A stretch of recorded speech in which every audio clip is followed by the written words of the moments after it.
on fire, trying not to bend my feet. I'm tired of fighting, saying things we don't mean. You know I don't like it when you're packing your bag and turning your back, calling me a liar, calling me a liar.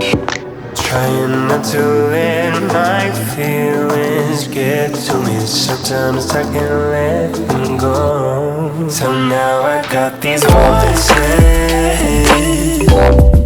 Now I got these voices. Hi guys, Therese here. As you saw, I'm done with my morning routine. I ate my breakfast, I drank my vitamins, and now I'm gonna go take a shower because I'm gonna go to the dentist today. And after dentist, what I have planned for today is I'm gonna spend the day at home today because I'm gonna learn Korean today. I'm gonna study, and then I might pack some things here because we're moving out of this house. Yon yung pangatlo. We're gonna celebrate Chuseok, guys. I'm gonna tell you about Chuseok later, but Chuseok for this year is September 30 to October 2. Let's just talk about that later, but for now, let us get ready for dentist.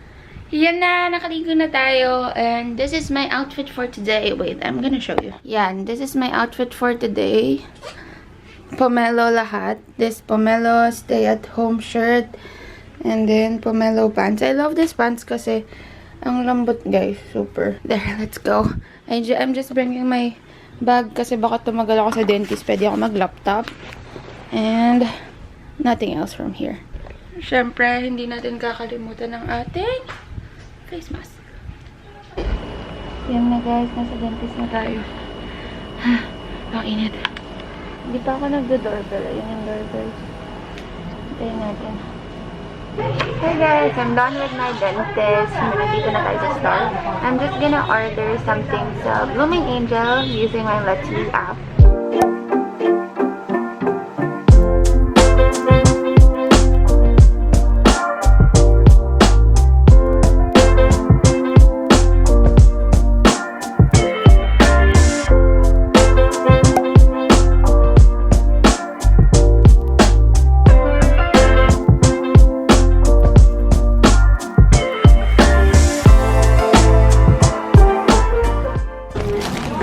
Yan na yung Blooming Angel order natin. Ang sarap nito, Jolly Pong ng Blooming Angel.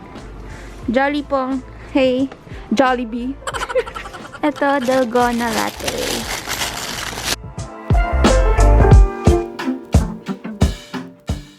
Yan.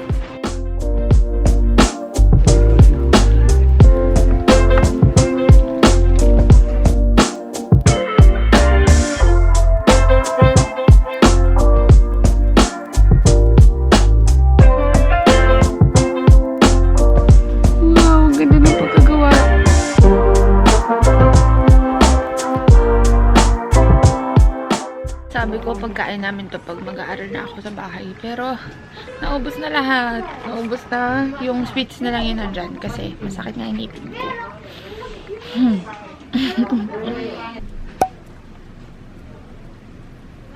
2 hours later. Ngayon pa lang kami pa uwi. Yan na, uwi na. Uwi on time! Yan na guys, nakauwi na tayo. And hindi tayo nakapag-aral ng Korean today. Kasi dapat yung plan ko today is to go to the dentist and then go back home to study Korean. But what happened is that tumagal ako sa dentist kasi namamaga yung ngipin ko. Pero hindi naman halata na namamaga yung ngipin ko kasi as you saw in the videos before this, yung in-order ko na pagkain sa Blooming Angel para pag magsa-study ako, kinain ko din right there and there. So, ayun, naubos natin yung pagkain and sweets. Meron na lang 2 egg tart na naiwan dito. Pero kakainin natin yun after ng dinner. So, parang hindi talaga namamaga yung ngipin ko. Kasi kailangan natin tiisin, di ba? Kailangan natin maging healthy these days, di ba? So, bawal mag-diet. So, sige girl. Pagaanin mo pa yung loob mo. So, pero hindi pa natin i-end yung vlog dito, guys. Kasi, today, nag-order pa ako sa Let's Be Now. Nandiyan na yung in-order natin sa Let's Be.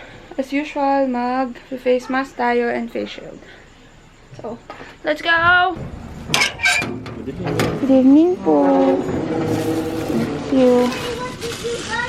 It's Korean food. Ayan. Nandiyan na. Yun na yung food. for tonight. It's from Munch restaurant. In-order ko siya dito sa Let's Be. Yan na, dami ng food. Meron tayong dalawang kinds ng pancake. Itong green onion pancake and this one, kimchi john. And side dishes and what's this? Ito yung bulgogi and japchae. Ayun guys, nag-order ako ulit sa Let's Be ng 4 na bagay. Itong 4 na bagay na in-order ko is something na nakikita sa table ng Koreans every Chuseok. And what is Chuseok, guys? Chuseok is yung tinatawag na Korean Thanksgiving. Itong Korean Thanksgiving na to, sinabi ko na din kanina to nung nag-start yung video na magsa-celebrate tayong Chuseok today. Kasi guys, nanonood ako kagabi nito ng NCT Dream and nakita ko tong Boss in the Mirror episode ng NCT Dream na magluluto sila for Chuseok. And ang cute lang ng NCT Dream. Natuwa ako sa kanila. So, ayun, nag-search ako kung ano talaga yung Chuseok and nalaman ko na Chuseok pala today, guys. September 30 to October 2 yung Chuseok this year. Pero it's changing every year dahil sineselebrate to pag 15th day of the 8th month of the lunar calendar.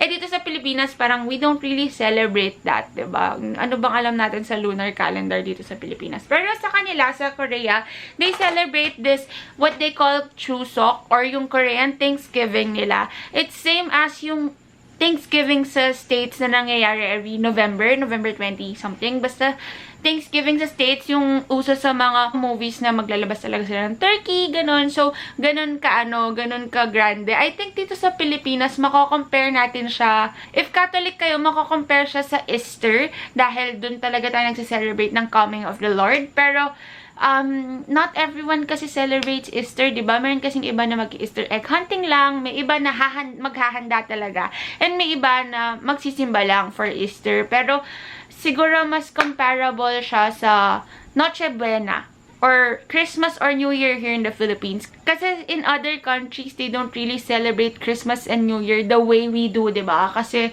super maghahanda talaga tayo pag Noche Buena, ganun, pag Medianoche. So, yun.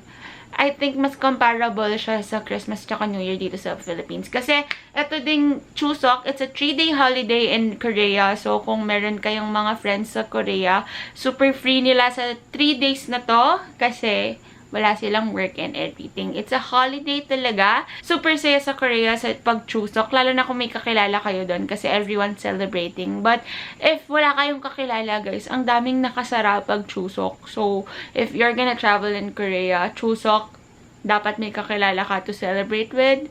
Pero madami din naman events na nangyayari pag Chuseok. Pero ang dami kasing establishment na close pag Chuseok. So, take note if magta-travel kayo in the future, pag pwede na mag-travel ulit. Pero right now, we're gonna celebrate Chuseok dahil yun nga, Koreana at heart ang ate girl nyo. And Chuseok is something they celebrate then because it's the celebration of harvest. Ganon. Kasi yung Chuseok, it's happening in the middle of summer and autumn. So, last week siya ng summer and starting of autumn. Yun na yung mag-start yung harvest season. So, it's really important to them. Kaya yung celebration nila, super daming handa.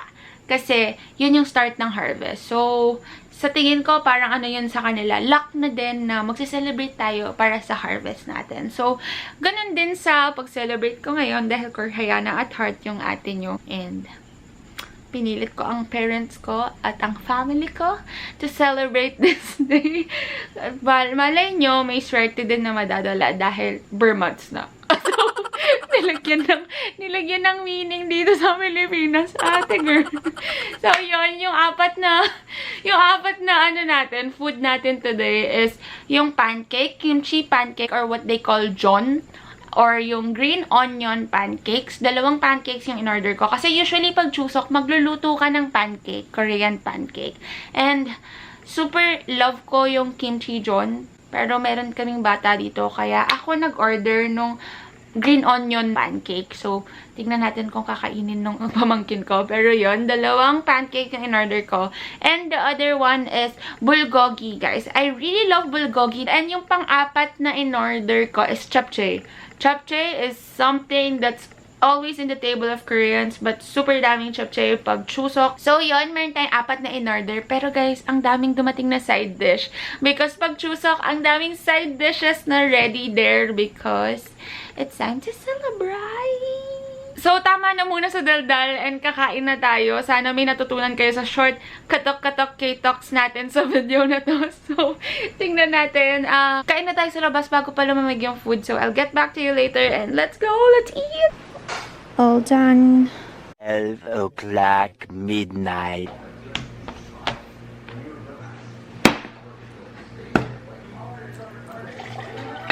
Ito na naman tayo, ending this vlog again with soju and Yakult. Hindi ko napansin na lagi na lang ako nag-end ng vlog ko with my soju and Yakult. It says something about me yata. So, ayan, nagsiselebrate kasi tayo for Chuseok. And I don't know if the next 2 days makakapag-celebrate pa ako ng Chuseok dahil medyo busy and syempre, hindi naman holiday dito sa Pilipinas.